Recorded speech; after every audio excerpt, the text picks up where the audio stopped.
दोस्तों, आज की कहानी है मौसी जी। आप ननन जी को अपने भैया भाभी के प्यार से दूर मत करिए। दोस्तों, कहानी शुरू करने से पहले अगर आपने चैनल को सब्सक्राइब नहीं किया हो तो कर लीजिए ताकि आपके पास पहुंच सके हर नया वीडियो।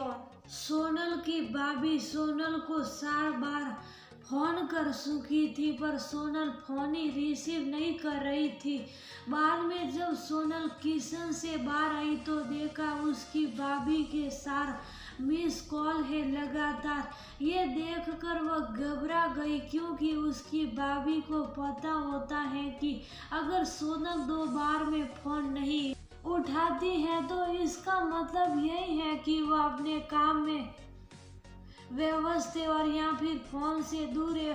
अब सोनल का मन घबरा रहा था क्योंकि भाभी के 4 फोन लगातार आने से उसे टेंशन हो गई थी क्योंकि सोनल की मम्मी की तबीयत इन दिनों ठीक नहीं चल रही थी। अभी 2 दिन पहले ही सोनल अपनी मम्मी से मायके में मिलकर आई थी, फिर भी सोनल ने हिम्मत करते हुए अपनी भाभी को फोन लगाया और फोन जैसे ही भाभी ने उठाया तो सोनल को रोते हुए कहा, दीदी मम्मी जी हमें छोड़कर चली गई है।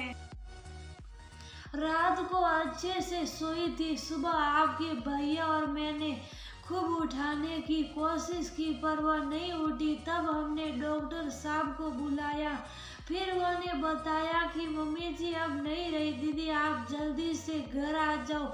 इतना सुनते ही सोनल की आंखों से आंसू। पापा तो पहले ही उसे छोड़कर जा चुके थे और अब उसकी माँ भी नहीं रही। सोनल तो बिल्कुल बेहाल हो चुकी थी। अब सोनल ने रोते रोते ये बात सक्षम उसके पति को बताई तो सक्षम ने उसे संभाला और उसे जल्दी से कार में बिठाकर मायके ले गया। सोनल जैसे ही अपने घर पहुंची तो अपनी माँ के शरीर को देखकर उससे लिपट गई और खूब रोई। आखिर में सक्षम ने उसे किसी तरह समझाया और माँ का अंतिम संस्कार किया। सारे विधि विधान होने के बाद भी सोनल की रुलाई रुकी नहीं रही थी। उसे माँ की बहुत याद आ रही थी। तब सोनल की मौसी ने उसके आंसू से और उसे संभाला और कहा, सोनल बेटा ऐसे दुखी मत हो, दीदी नहीं रही तो क्या हुआ, मैं हूं ना तेरी मौसी। मेरा घर भी तो तेरा मायका है, तेरा जब मन करे तब आ जाना अपनी मौसी के पास। वैसे कहते भी तो है ना, मौसी मतलब माँ जैसी। बेटी मैं तेरा दर्द समझ सकती हूँ क्योंकि तेरे पापा तो पहले ही तुझे छोड़कर जा चुके हैं और आज दीदी भी चली गई। कहते हैं ना कि माँ के जाने के बाद तो लड़कियों का मायका छूट ही जाता है। ये भाभी तो बस दुनिया को दिखाने के लिए नाम का रिश्ता होता है क्योंकि मायका तो माँ से ही होता है। सोनल भी मन ही मन सोचने लगी कि शायद मौसी ठीक ही तो कह रही है और वह मौसी से लिपट कर जोर जोर से रोने लगी और कहने लगी, क्या मासी मेरा भी मायका अब नहीं रहा। तभी सोनल की भाभी दूर बैठी दोनों की बातें सुन रही थी। पहले तो भाभी ने सोनल को शुभ कराया और फिर उसे दिलासा दी। फिर भाभी ने मौसी से कहा कि मौसी जी आपने ऐसे कैसे कह दिया कि मायका केवल माँ से ही होता है। मैं मानती हूँ कि माँ का स्थान कोई नहीं ले सकता, लेकिन अभी दीदी के भैया भाभी जिंदा है और जब तक हमें दीदी का मायका हमेशा बना रहेगा मैं पूरी कोशिश करूंगी दीदी को मम्मी जी की तरफ प्यार और सम्मान देने की।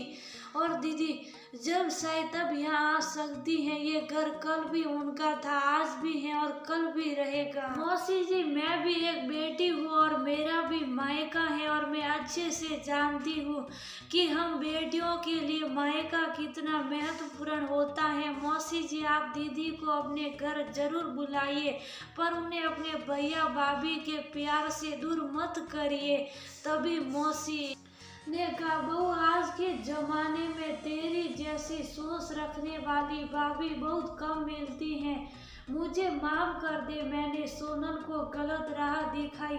तभी सोनल अपनी भाभी के गले लग गई और बोली, भाभी आज आपने मुझे विश्वास दिला दिया कि भाभी भी माँ के समान होती हैं और मैं संतुष्ट हूँ कि जब तक आप और भैया हो मेरा मायका सदा बना रहेगा। और किसी ने कहा है ना कि भाभी माँ के समान होती हैं। आज आपने मुझे इस बात का विश्वास भी दिला